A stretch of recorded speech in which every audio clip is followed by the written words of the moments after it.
to the gym. My old stomping grounds.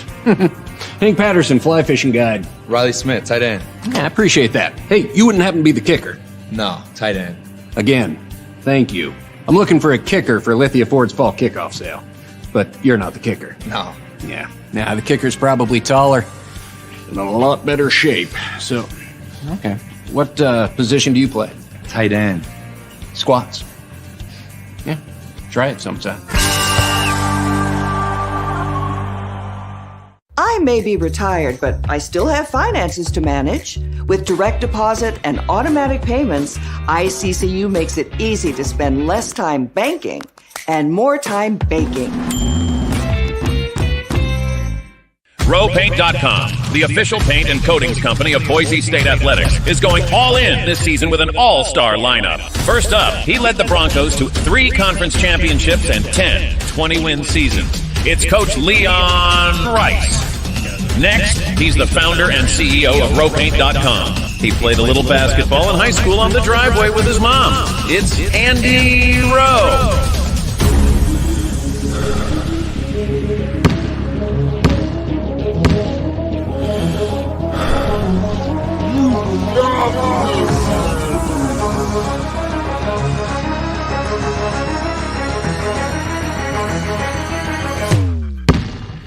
Oh, no. Want to just paint my house? Now that I can do. When I want Boise State to win, I trust Coach Rice to lead the Broncos to victory. And when I want the best painting and garage floor coating, I trust RowPaint.com to get that job done right.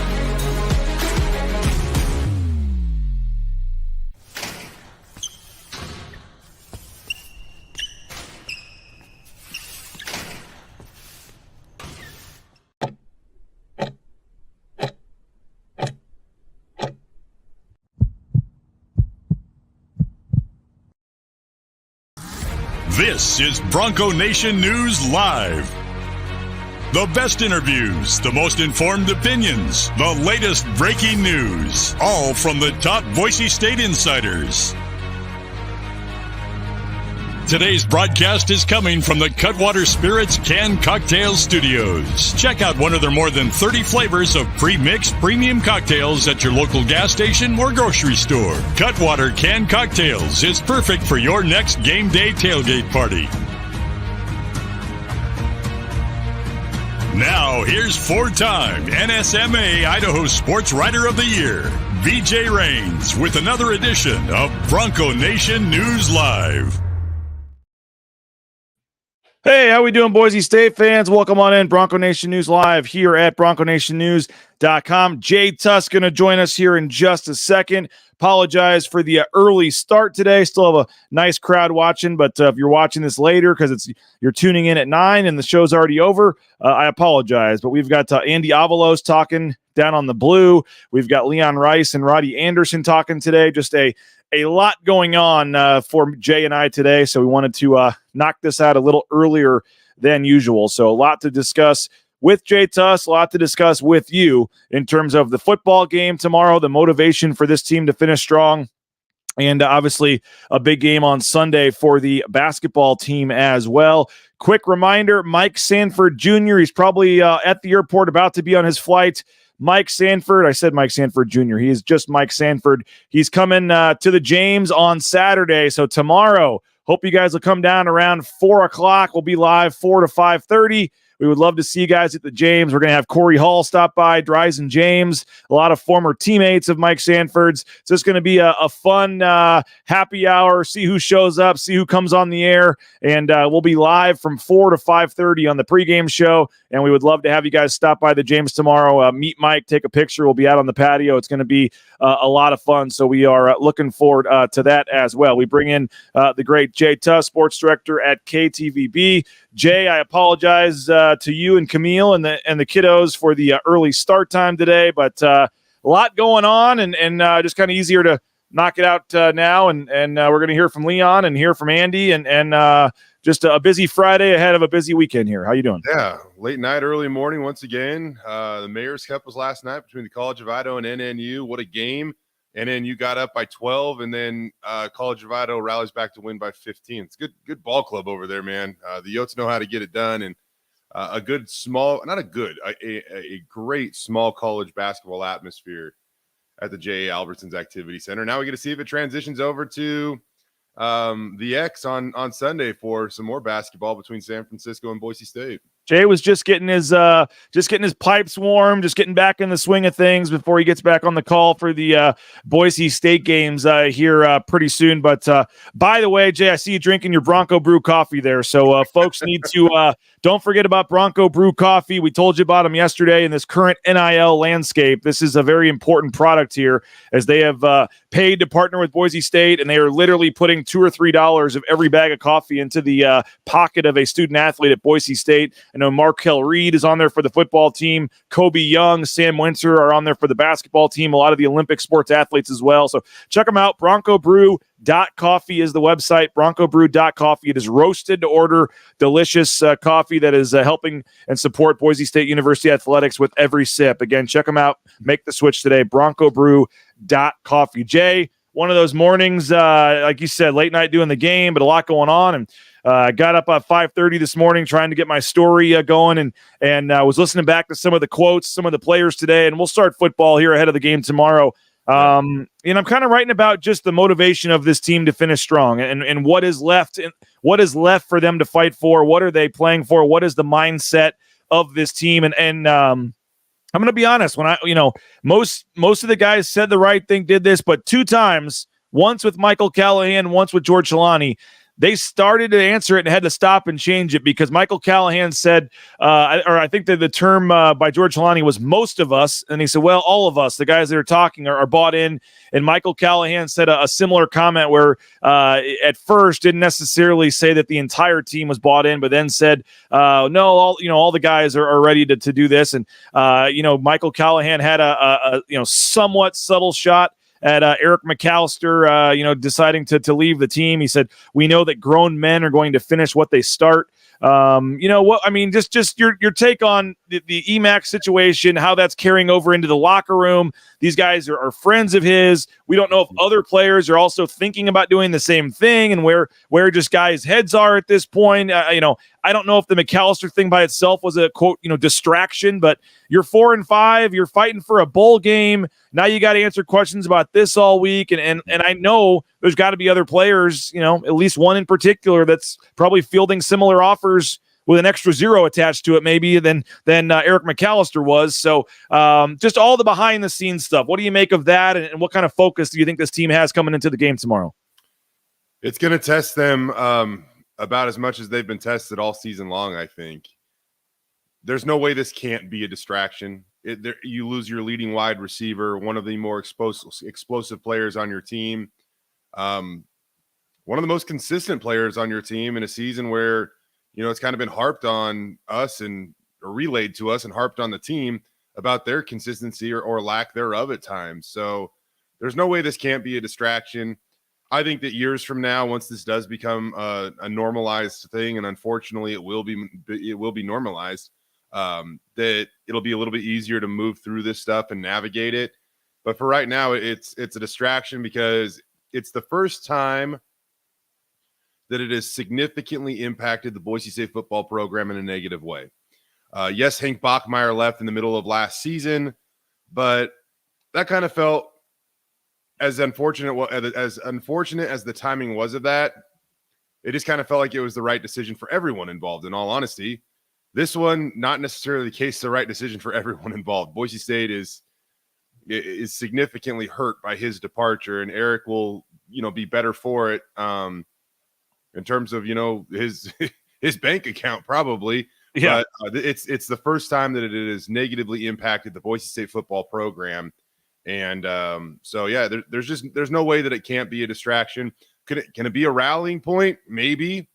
But we'll just kind of have to wait and see on Saturday. And even George Chalani, a guy that's not a guy that's usually going to say anything controversial or take shots. I mean, you asked the question when in his final answer, Jay, and he really, I could tell, was holding some stuff back. But he said, basically leaving in the middle of the season is not cool. I mean, he didn't exactly use that term, but he's like, NFL teams are watching. If you want to leave after the season, that's one thing, but leaving in the middle of the season, and then he's just kind of like, yeah, like didn't really, you could tell there was probably more he wanted to say. I mentioned Michael Callahan, another, I think, respectable, well-spoken, guy that's not looking to make headlines or anything, but I talked to him one-on-one, and a couple of times he just, you could just tell there's more these guys want to say about this. And so, again, you just wonder what other players are also hearing this behind the scenes in terms of getting offers themselves, or other players saying, hey, I'm ready to jump ship. I didn't come here to be 4-5. Is everybody 100% bought in and going to come out and win this game by 50 and prove everybody wrong? I mean, I don't know if this is necessarily the result of a fractured locker room, perpetrated by the QB carousel and bad coaching decisions. We're not in the locker room. We don't know what's going on. I have heard from some people that how the quarterback situation has been handled hasn't exactly gone over 100% well in the locker room, which I don't think should be a huge surprise to anybody.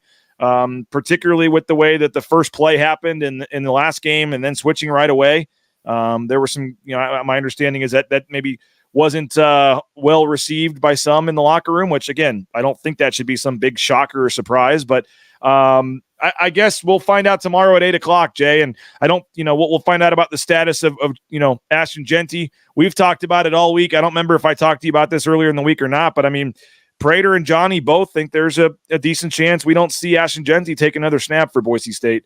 He has the injury, so his situation's a little different than Eric McAllister's in terms of whether or not we know what he wants to do. Mm-hmm. I guess we'll start with Jeanty. Are you expecting him tomorrow and or again this season? Man, he honestly, I have a tough time speculating about Ashton Jeanty's future because he could have got something last offseason and chose to remain a Boise State football player. Those offers are going to be more lucrative this offseason without a doubt. So for me, it's hard for me to speculate about his future because I just think he's going to approach it a little bit. I think he's just going to approach it differently than EMAC did. And so is he a Boise State football player next year? I don't know, man. I talked to Shane Williams-Rhodes about this earlier this week, and I put him in these guys' shoes, and just to show you how difficult it is. And I do think winning cures a lot of things, BJ, and I know we've already said that, but I posed the question to Shane, who played on that 2014 Fiesta Bowl team. After that season, if TCU or some school in Texas comes and offers you $200,000, but they're only coming off a 5-7 season. They can't promise you a starting job, but they can give you $200K. Do you go? And he's like, gosh, coming off a Fiesta Bowl, and it seems like we have the potential to go to another Fiesta Bowl, with all the talent we return. That decision becomes a lot more difficult. But if Boise State is 4-5, and TCU is the team that's coming off a national championship game appearance, and you're getting that.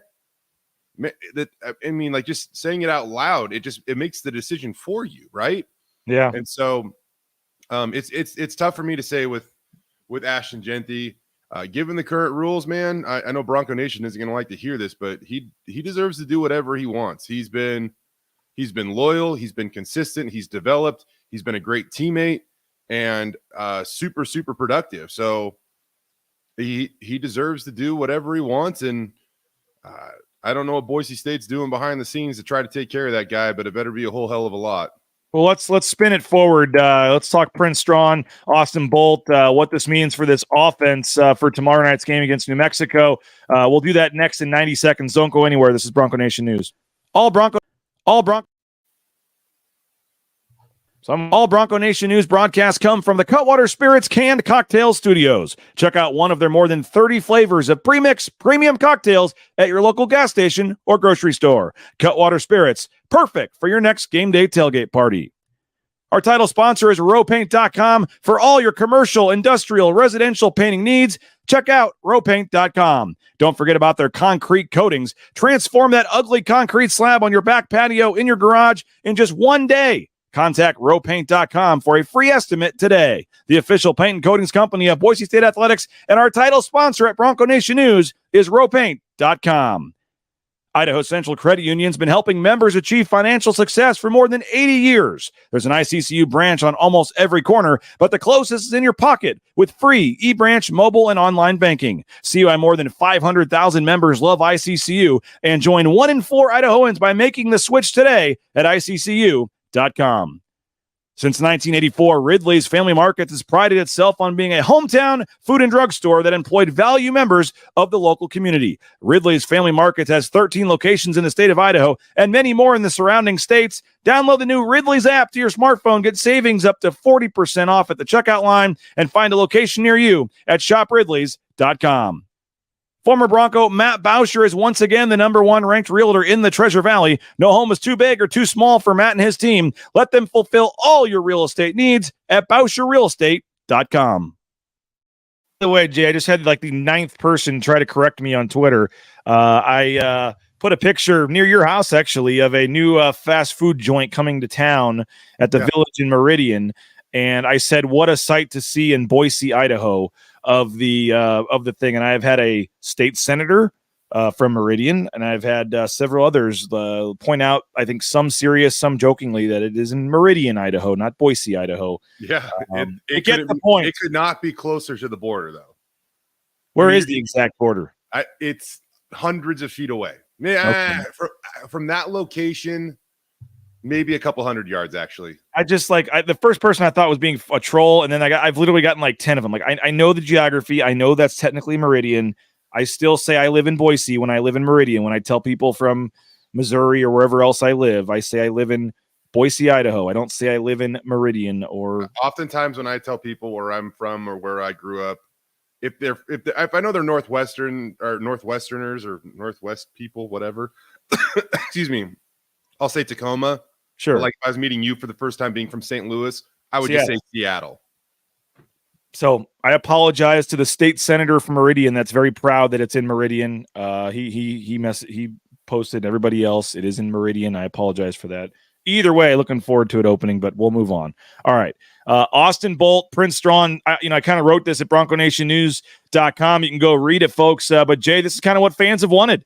It's not happening the way they wanted, but fans have been calling for Austin Bolt for 3-4 years. They've been calling for Prince Strawn the last couple of months. Like, fans are going to get what they want. Austin Bolt and Prince Strawn, as a result of this, are going to get a lot more playing time. And I think that is one of the exciting things to come out of this, is to see what these guys have a chance to do. And I know you know these numbers, but I'm going to relay them anyway to our listeners here. But you go back and look at Eric McAllister and what he has meant to this offense. 32% of the targets, 90 targets of the 281 attempted passes. And I took out the fake punt, by the way, from James Ferguson Reynolds, because I don't even think EMAC was on the field for that play. But 90 of 281 targets, 32% of the targets, 873 of the 2148 passing yards. That's 40.6%.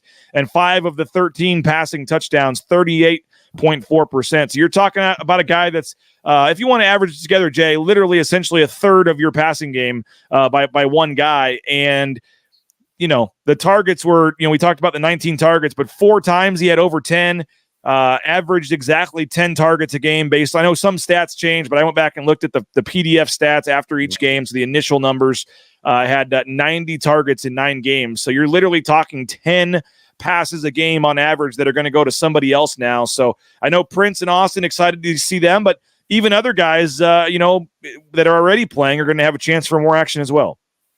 Yeah.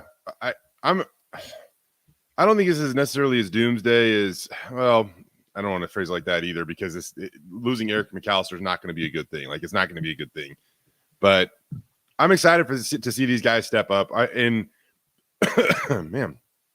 this early start time's getting to me here, BJ. My apologies, man. I think Austin Bolt's ready for a lot, and I know physically some of that stuff might be still, might determine his playing time and how many snaps he can be on the field for. Andy Avalos kind of cautioned that they still have to be careful or cautious in his approach to playing time and how much they use him, which I get. They don't want to, have what happened in fall camp when Austin, felt like he was back, was ready to go, and then he started to practice, and then he had, a little bit of inflammation, and then he had to be sidelined again. And so they don't want that to happen. And, Austin's a kid that he's so tough. Like, he's going to want to be out there. He's going to fight to play for his team. And sometimes you have to have somebody pull back the reins on him. And that just might be the case here. So I don't expect him to play as much as Eric McAllister, who was on the field for, almost every offensive snap this season for the Boise State football team. So, I think they'll be a little cautious with him, but I'm excited. I'm really, really excited to see what he can do, mostly because I've just seen it at the high school level. I know the high school level is different, but Austin just has this competitiveness to him. And the moment is never too big for him, and he is tough and he is physical. He will block. He'll do a lot of the little things. And I just want to see what it looks like on game day at a high level of college football. Yeah. Robert Coggins says McAllister leaving is a blessing. Actually, now we get two great wide receivers. Bolton Prince finally get showcased. You got Crash Helmy saying if Emac leaving gets the QBs to stop trying to force the ball to him on every pass play and see what Prince and Bolt can do, I'm actually excited. So Prince and Bolt, again, the two guys I think fans are really excited about, and they get their shot. I think a lot of passes went to Eric McAllister for a reason, though. Like, he was their most explosive and most consistent wide receiver. Didn't have a lot of drops. I think that was the reason why a lot of balls went his way. I will agree with you, though. It did feel at times that maybe he was the automatic read when the ball was hiked, even though he shouldn't have been the guy, maybe where the ball, should have gone. Did you ever see the rant from Kent Riddle on one of the post-game shows about separation for the receivers? He did. Oh, okay. A lot of the defenses were playing zone coverage, so you can't really get separation. And that was like the talking point early in the season with the receivers. Everyone wanted to say that the receivers weren't getting separation. Yeah. Kent and Brad Bedell went on a little rant about that because a lot of the defense was playing zone coverage, so you don't get separation when there's zone coverage. Mm-hmm. That made me think of that. It was kind of funny, but good for those guys. We'll see. You got Billy Bowens, his opportunity to step up, and he's obviously been a guy that I think is polarizing amongst the fan base, has had some drops and things at times, but he spoke yesterday and was honest and open about the situation, Jay, and what they're doing to try to finish strong here. He's a guy that is a sixth-year senior with literally 3 guaranteed games left in his career. So this is an opportunity for Billy Bowens to kind of write his story as well. And then, whether it be, some other guys down the line. I think this receiving room is going to be very interesting. And if there's no Ashton Genty as well, this offense is going to look a lot different. And that might start with the first snap. Jay, who do you think takes the first snap tomorrow? Complete guess. But Andy Avalos is, he has a way with words at press conferences where he says a lot and sometimes he says nothing. But when he was asked about it this week, and every time so far, he has been pretty definitive that Taylon Green is the starter. He's earned the starting role. I bet you we could go back and look at every single time he's answered this question, BJ, and that is the answer that he's leaned on. Yeah. With the exception of this week. So if I had to guess, I think Maddox Madsen's the guy under center tomorrow. I actually think that too. I think Maddox Madsen, first of all, the only way you cannot start Maddox Madsen, the only way you can start Taylon Green, Jay, is if you plan to play Taylon Green.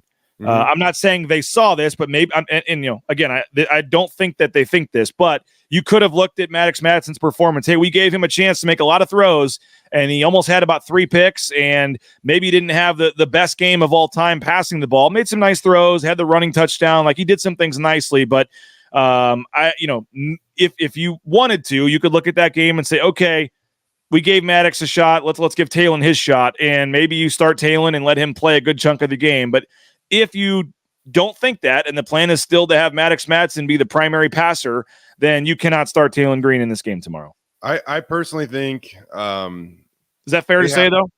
Yeah, I think it's pretty fair to say. But I also think that we're at the point where they just got to limit distractions, and right now this QB carousel is a continued distraction, and maybe you place that on us, the media. No, but it is the starting quarterback position on your team, right? There's no way that we can't ignore what's going on there. Like, it's not a common thing you see in college football, despite what we're being told. Like, oh no, some guys use it to their success. Nobody, and I mean nobody, goes into the season wanting to play one quarterback 60% of the time and another quarterback 40% of the time. Nobody goes into a season wanting to do that. And so by nature of it all, it's going to be a talking point. And with Eric McAllister, with being 4-5, with the QB controversy, carousel, whatever you want to call it going on. They have to do something to start limiting distractions and finding a rhythm and a flow that puts all the focus back on the field and actual production. And I think that it will cause also a little bit of an uproar if Taylor Green isn't the starter, but at least they're committing to something. Why? I get what you're saying. I don't know at this point. I don't know what uproar it would cause because I don't think the fan, like everyone just knows that they're going to play Madsen more anyway. So I think most fans now at this point think they probably should just start Madsen. Yeah, you might be right on that. I think it would be a bigger uproar if they started Green and then did what they did last time again. Early in the game, make the switch right back to Madsen, where it's like, I feel like I've been saying it for a couple of weeks. What are we doing here? But I finally feel like we've hit a point now where when you're going to do it on the second play of the game, like you cannot keep starting again unless you're going to play him. Unless you decide we're going to let Taylor. But again, if you don't think he's going to be here next year, that's a whole nother conversation. I mean, you could make an argument Taylor Green should not see another snap this season. If you don't think that he's the guy, I'm not saying that they should do that. I'm just saying if Boise State clearly thinks that Maddox Madsen deserves the lion's share of the last 4 games, you also probably think Taylor Green's not going to stick this out next year. Like, that's why I've been advocating to give CJ Tiller a shot. Didn't sound like, based on Bush Hamden's response to my question, that's really an option. He said there's a lot still to play for these last 3 games. Maybe you get up, 35-0 against New Mexico tomorrow, but I'm not talking about just handing it off at the end of the game. Like, let him run the offense and make some throws, see what you have in him, which you may not be up enough to do that tomorrow. But I don't know, man. I truly believe this quarterback thing for the second year in a row has kind of, I don't want to say manufactured by the coaches, but they brought a lot of this on themselves with how they've handled it, man. I don't think this is I get on Johnny and Prater sometimes because they love quarterback controversies and drumming stuff up that's not there sometimes. I do not think this is some media created thing one bit. No, I don't either. And I'll liken this to actually Mike Tomlin, Steelers head coach, who's, an all-time great. Yeah. But, earlier this week, I think it goes back to last week, their star wide receiver, George Pickens, he was on social media basically talking trash about a starting quarterback. And Tomlin was asked about it yesterday, and he said, "This is a pebble in my shoe," which, if that's his approach, I'm cool with that. But then after that, he went on to say that the media turns it into a reality show, right? Well, the media didn't tweet or make George Pickens tweet trash about your starting quarterback. So when that happens, that's absolutely a storyline, just my opinion. So I think it's all, it's similar to this approach. If you're in the building, you try to minimize it for sure, but it's absolutely been a storyline that has hovered over this season like a dark cloud. And they're only 4-5 as they navigate it, right? And I know that they have scored 30 points now in 7 straight games, I believe. But you look at who they played in the beginning of the season. They scored, 19 against UW, only 16 against UCF. But then the competition got a little bit lighter and leaner. They put up 42 with Taylor Mosley at quarterback against North Dakota. They still scored over 30 against San Diego State. They still hit 30 with, in the Memphis game. Yes, Maddox Madsen contributed to that. But when they say the results have been better, yeah, some of them have, absolutely. But it's not like there's like this, 10, 15 point scoring increase by doing this 2 quarterback system. Again, we're going to look back at this. Buy into believing, I guess. We're going to look back at this maybe next year, 2 years, 5 years from now and go, what was going on in 2023, man? I don't understand a lot of what's happened this year. But I want to throw a couple stats at you about EMAC too, because I love the ones that you brought up. I told you we were going to be shorter though, and I do want to get a basketball take from you, but go ahead. I'll keep it quick. All right. Just because you showed like the disparity, but like if you want to really target his downfield presence. So on throws of over 20 or more yards this season, right, BJ? Eric McAllister had 28 targets. The rest of the team combined had 17. 28 for EMAC, 17 for every other player on the roster. Catches of over 20 yards. Wow. Meaning, again, air yards, right? Yep. EMAC had 9. The rest of the roster collectively has 2.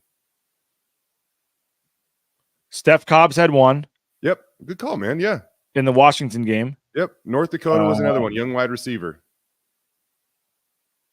Young wide receiver. Oh, would it have been was it Prince? Yep. Okay. Wow. Prince had a 26-yard gain in that game. Wow. That's it though. We are BJ. No separation. We are in week 11 going into game 10 and you were able just to off the cuff think of the two catches this season by other wide receivers on balls that traveled over 20 yards in the air, receiving yards on throws again of 20 or more yards. Eric McAllister 315, everyone else on the roster combined 66. So you brought up a great disparity, but if you really look at Emac's role in this offense, there is a massive gap between what they had a week ago and what they have now, and somebody's going to have to step up. And the biggest reason why is because teams are going to now load the box more so than ever against this Boise State rushing attack. Well, I wonder, how much of that is, them forcing things towards Emac versus Emac just clearly being the only, option there. So someone brought that up. I do think that's let's go back and look at this another way too. He had 9 of 28 completions. Yeah. And your completion percentage isn't going to be high on throws of 20 or more yards, but needs to be higher than that. No doubt. Hey, let's take a quick timeout, 90 seconds, and then I want to finish up with a thought on the basketball game Sunday. We'll be right back. Bronco Nation News. Bronco Nation News is sponsored by Tommy Alquist and Ball Ventures Alquist, Idaho's premier commercial real estate development company. BVA projects specialize in office, retail, flex, medical, and industrial spaces located at some of the most strategic and visible locations in the valley. Need a developer? Looking for new space? Think BVA. At BVA, we are Idaho's developer. The McAllister family and SON management have proudly been operating Taco Bell restaurants in and around the Treasure Valley since 1969. One of the first to make a 7-figure donation to the Lyle Smith Society, they've also stepped up their support of Boise State athletics with the Taco Bell men's and women's basketball endowed scholarships. The McAllister family and SON management have committed at least $310,000 by 2026. Get more information on their financial support of Boise State athletics and find information on applying to work at Taco Bell at tacobellworks.com. Lithia Ford of Boise is a proud supporter of Boise State athletics and the official car and truck of the Broncos. Lithia Ford of Boise supports Bronco student athletes through NIL deals, including providing Ford vehicles to Taylon Green and Riley Smith from the football team and Paige Barsh from the volleyball team. Rain's family purchased our F-150 from Lithia Ford. Couldn't be happier with the purchase. Check out the all-electric F-150 Lightning or the electric Mustang Mach-E at Lithia Ford, and make sure to check out their full inventory of vehicles at lithiafordboise.com. The Blue and Orange Store is the perfect spot to get all your gear for your next Bronco game. The Blue and Orange Store has official Nike apparel, including jerseys, shirts, sweatshirts, jackets, hats, and more. Wear what the Broncos wear and get it at the Blue and Orange Store, the second floor of the Boise Town Square Mall, or get free shipping on a $40 order online at theblueandorangestore.com. All right, back at it from the Cutwater Studios. Perfect weekend to grab a few Cutwaters. You can get 2 for $7 at your local gas station or grocery store. They got the new peppermint white Russians right here. I recommend those. The espresso martinis as well. And, of course, the good old-fashioned lime margarita. So check out Cutwater Spirits. And we appreciate them for sponsoring our studios here at Bronco Nation News. By the way, Double O'Neill, myself, Bravo. Let's knock off the bickering in the chat here. We got some folks cussing back and forth and getting after it. We got folks calling people immature. Let's it's a Friday morning. I mean, it is I thought players' parents on the team, Jay, getting after media members during the game and stuff was one thing, but now we got fans going back and forth at it, and it's not exactly great times in Bronco Nation right now. I guess not. My goodness, I don't have access to that at this moment, but yeah, hopefully all is okay. We got some folks that are getting after it a little bit, so we'll see. Just calm down. The sun will rise. We will, folks. It's not the end of the world, but we don't need the name calling and the cussing and things in the chat. Let's keep this family. Let's keep this family friendly here. No, I don't think Andy's in the chat. No. No, I know you. No, I'm saying you said the sun will rise tomorrow. Oh yeah. We did this show early because we're going to get down and talk to Andy Avalos here in a little bit, or at least hear from Andy Avalos. And then Leon Rice going to talk as well, and Roddy Anderson. Jay, busy weekend will continue on Sunday. The San Francisco Dons come in. They're ranked number 89 at Ken Palm. Maybe you don't have the name of a Duke or a Kentucky or a St. Mary's even, or some of these teams, but a quality team coming in here. What did you make of what you saw on Tuesday? And obviously a nice little early season test coming on Sunday. I know it was Vanguard, but I am really, really excited to see this team against stiffer competition. They shot the ball terribly against Vanguard, 3 of 26 from 3. I think it's the first time in like 7 years, BJ, they won a game while shooting under 12% from three, and they still scored 89 points. What worries me about San Francisco, they're big and they can score the basketball. So this is going to be a really stiff challenge for Boise State in game number 2. And I'm still excited though. I mean, like Cam Martin, he looked very impressive. I don't know if Boise State's had a guy at the 5 like him. I'm trying to think of it, and that's he's well, I said this to Prater yesterday because he was giving praise to Cam, but like because I went to Canada and saw those 3 games, Jay, like we've only seen 30% of Cam Martin's game. Like he's an outside shooter. He'll trail down and knock down the threes. He has this amazing pump fake where he'll get to the top of the key and just pump fake it, and the guy falls for it, and he can drive. And we saw, I mean, sorry to cut you off, but if people are already impressed with Cam Martin, I would say you saw less than half of his game. There's a lot more to Cam Martin's game. The outside shooting, the pump fake, putting the ball on the floor. I think there's very good reason to be excited about Cam Martin. He also just seemed motivated and energetic to be back on the floor playing basketball the other night, because it had been a little while for a guy that scored over 2,000 career points prior to transferring to Kansas. So he's used to a high usage rate, being an impactful player, and the game's been taken away from him for these last couple of years. So he looked like he was a motivated, energetic guy just to be back on the floor the other night. The depth showed itself. RJ Keene, he looked great with 11 points off the bench. And again, these are the guys that are going to be the difference makers of taking this program to another level. No, they're not the starters, but we know what we're going to get out of Max Rice. We know what we're going to get out of Tyson Degenhart. Like to see a little bit more out of Roddy Anderson, not like the greatest debut for him of all people. But I loved it, what I saw the other night. And I think another thing that stood out to me, Chibuzo Abo looks like an absolute tank this year. We know what he can do from behind the arc. He has a great little mid-range game, but he was putting it on the deck and finishing at the rim the other night. And if he can add that part and be a true 3-level scorer for this offense, that's going to make his efficiency go up, and it's going to make this offense even more dangerous. Yeah, he added almost 20 pounds of muscle, and he definitely looks like it, and it's showing. And he talked about his legs, man. Like, yeah, it's not like he just looks like a tank. And like I said, I thought he was kind of forgotten, man. I know you can only send 2 guys to media days. They have this kind of trio with him and Tyson and Max, so I get it. But they had 2 guys showing off the new uniforms, and it was Tyson and Max. Like, I guess those 2 are technically the captains.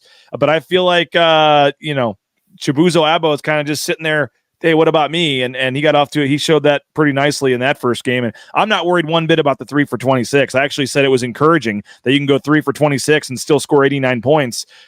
This team, again, in one of those Canada games, made 21 threes. And honestly, the competition in Canada was similar to Vanguard. So, this team is going to be one of the better Leon Rice shooting teams, I think, by the time it's all said and done. Max Rice ain't going 1 for 7. Abo is not going, 0 for 3. You didn't have Tyson, who's supposed to be a better 3-point shooter. Meadow, I think, was 0 from 3. Keene, it was 1 for 3. But, I think they got some real shooters on this team that didn't show it in that game. So I'm actually encouraged. And that's why you play Vanguard first and get that game out of the way. San Francisco has scored 212 points in 2 games. They scored 84 the other night. They did score 129, I think it was, against Bethesda.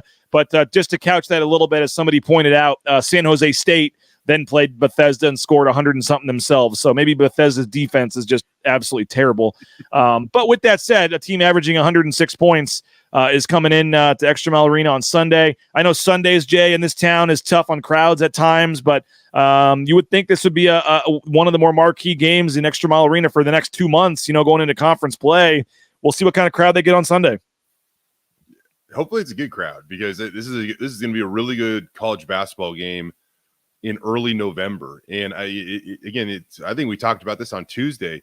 Boise State hasn't always scheduled this way. They really, once upon a time, they scheduled kind of easier in November, maybe a tough road trip to, Wisconsin or something like that, kind of early in the season, Creighton. But I think even those trips were in December.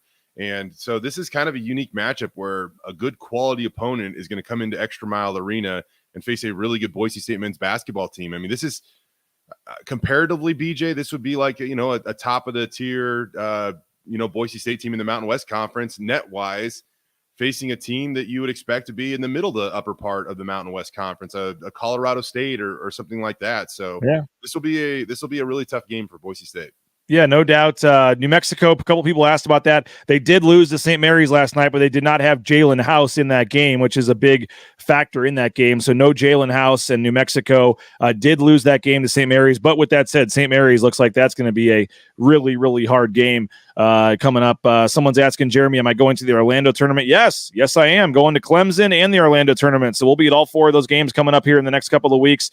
Looking forward to that. And yeah, Jay, I mean, as I said, San Francisco doesn't have the name of a St. Mary's or a Gonzaga or somebody, a name program, but they're picked 3rd right behind those 2 in the WCC this year. It's one of those games that we may look up in a month or 2. And with the computer rankings, that's going to be a really nice win to have if you can get it. And so got to take care of home court. I think 15 home wins in a row now. It's one of the top 10 longest home winning streaks in the country, I think, going on. So should be fun. And again, Tyson Degenhart expected to play, correct?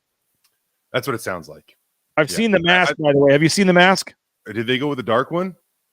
It is a black. It's a black mask, and the one I've seen, the way I almost thought it was photoshopped when I first saw a picture of it. It basically looks like a Halloween mask you'd wear for Batman or something. It's quite the look. I know that there was some controversy over that, and there was a strong push by some of his teammates to go with kind of the colored or dark, like black or matte black, or even like a dark grayish anthracite look, I guess is what I'm saying.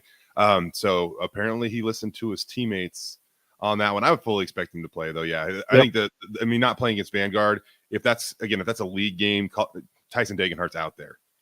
Yeah, and the nose part that they're protecting is rather large, so it's a unique look. It's not just a normal mask for like a cheekbone or something. It's a little bit bigger right there in the middle, so it's a unique look, and you'll see it on Sunday if you head out to Extra Mile Arena, Jay. $20. They still have that deal, by the way. You can go watch the football game on Saturday and the basketball game on Sunday for $20. What a great deal Boise State has there. So hopefully folks will take advantage of that. Jay, appreciate your time as always, man. We're going to get down and talk to Leon Rice and talk to Andy Avalos, and I know you guys will have that covered on KTVB, and then a busy state playoffs tonight as well.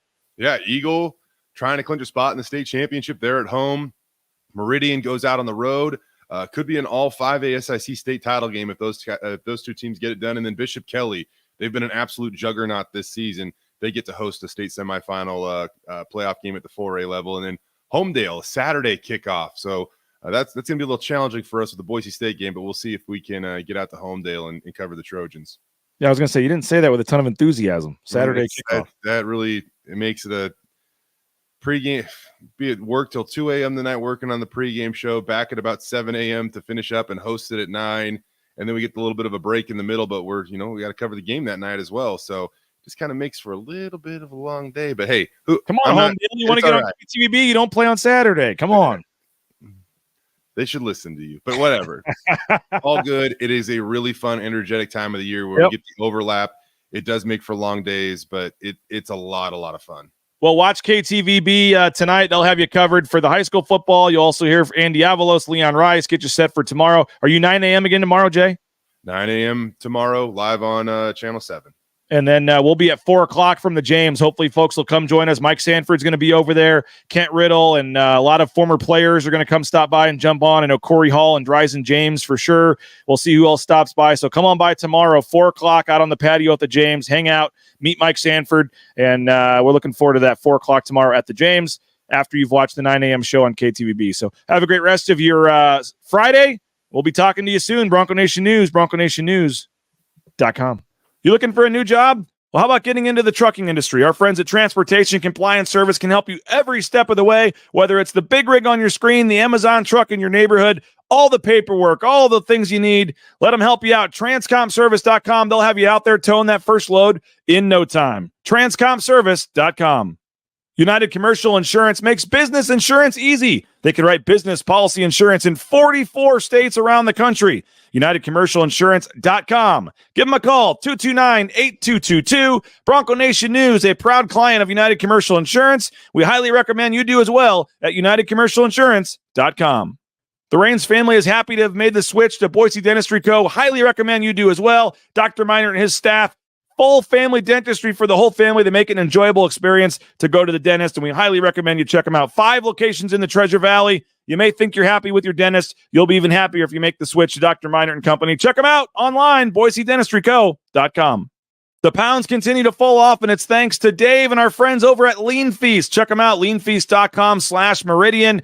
Full customizable meal prep. You want to go into the store, pick out your meals individually, that's great. It's right there on Eagle Road in Meridian. Or you can do it all online at leanfeast.com/Meridian, and they'll deliver it to you. 208-487-5782. They're feeding the football team, the basketball team, Taylon Green, Ashton Genty, Tyson Degenhart, and more. Check them out, Lean Feast, leanfeast.com/Meridian. Still time to get that fall round of golf in, and you need to do it at Timberstone Golf Course out in Caldwell. Book a tee time at playtimberstone.com. The best greens in the valley, new technology, new golf carts, friendly environment, fun, challenging course. Check them out, Timberstone Golf Course. Book your tee time today, and I'll see you out there. Playtimberstone.com. When I want Boise State to win, I trust Coach Rice to lead the Broncos to victory. And when I want the best painting and garage floor coating, I trust rowpaint.com to get that job done right.